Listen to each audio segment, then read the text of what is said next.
Good evening, Facebook family and friends. Been a rough day today on the patriotic front. So when things get a little frustrating, depressing for me, you know what I do? I get to cooking. I also have a sip. Got a little Modelo Negra, whatever. Pretty good. Ain't no Guinness or nothing, but you know. All right, tonight, what I'm going to go through is I'm going to celebrate having made that temperature regulator, and it's a success. I'm going to celebrate that by making a big batch of my rub that I use on my ribs and basically all of my meats, the heavier meats and everything, because nothing makes me feel better when I have a rough day than doing some cooking. Now, if you're going to, whenever you're going to make a rub or a group of seasoning or make a seasoning, whatever, when you're going to cook some meat, you got to take two things into consideration: the flavor you're looking for and the texture of the meat. So, in making a good rub, you gotta have a good solid base for flavoring, and then you're gonna have things, the accents to come in after. Now, me, I like Lawry's. Okay, it's good to go. It's pretty much universal. You can put it on pretty much anything. When it comes to making a rub and something that can penetrate pretty decent and guarantee you some good flavor. Excuse me for belching. Yeah, Lawry's is a good bet for that. So, since I do this stuff like, and I cook large amounts of food and I process these meats in large, weights and everything else, I make large batches of this rub. So, I got the big three: onion, garlic, okay, and then the Lawry's. Well, what I'm gonna do now is start with the onion first, the granulated onion.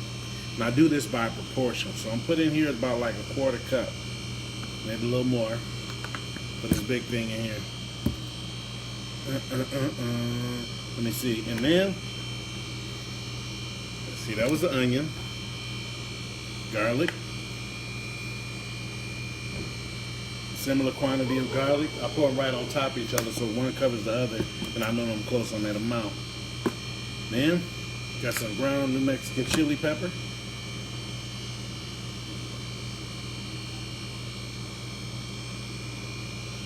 Alright. Almost about an equal quantity as those others. Alright. A little bit of pure ground black pepper, not coarse ground, because you want something that's going to get a hold of that meat, stick around. Okay. And paprika.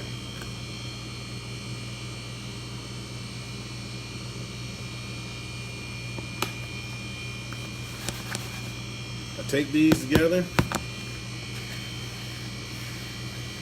and you have to take it where you mix the salt over the other seasoning so it becomes uniform. Okay. The other things like the chili and all that give it that richness that you're going to find in your meat on the back end note. When you bite into it, obviously you're going to feel the temperature and whether or not it's juicy or tender, and then you're going to get that flavor of the meat itself, and afterwards you're chewing that flavor that remains.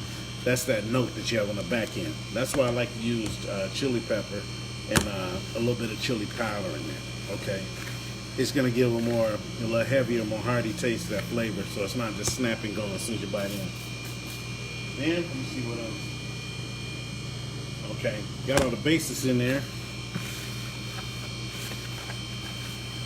I like to fold them around for like 2 or 3 minutes with my fingers.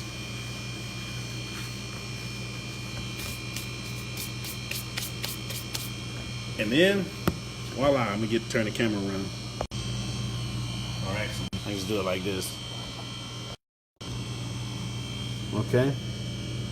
See, you can see obviously the sparkle from that garlic and that onion. It's right up in there, and the base of that Lawry's, and then the rich, kind of darker color you get from the chili and the paprika. Now, the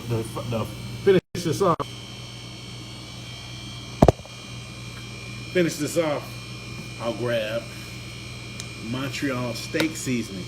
Little barbecue secret, you understand that? I throw this on there. This, I don't know why I'm using the shaker. I'll show you the pour. Is going to add texture to the rub because there's a lot of coarse cut, 3 or 4 different kind of sauce, herbs and spices and things like that. So I take that and I fold it through it. You don't want that just sinking to the bottom because they're so heavy. You want it mixed in there evenly. So when you shake it, you should be able to see little hints and accents of everything that you actually put in the rub. The flakes from the chopped onion early and things like that. So now I'm gonna add a little bit more of this because by proportion we started out with a lot more of the base. Okay. Oh, look at that thing.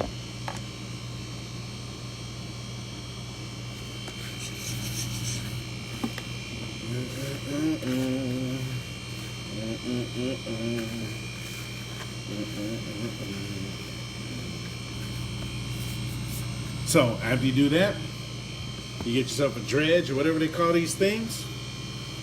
A medium to small holes. There's a couple 3 scoops in there. And then from the wrist, not the elbow, you make delicious meats. If you have any questions about that recipe or you'd like to try it, inbox me. I'll hook you up with that. Comment under the message or under the video or whatever. And the next thing I'm going to do a massive like factory type situation, seasoning ribs and chicken because I gotta feed like 1,200 people on the 26th of this month. But Walter L obviously gonna be up to the task. I just gotta make sure I'm up to the task of getting that meat together in them sides. Because on the finish line, on the inside, you know it's gonna be off the easy. But it's still a lot of work. But that's all right. I do it because I love it. Anyway, God bless all y'all. Like I said, you have any questions, inbox me or put a comment on the video, and then I can help you make yourself a basic rub that will have your meat in your barbecue items screaming. Catch y'all later.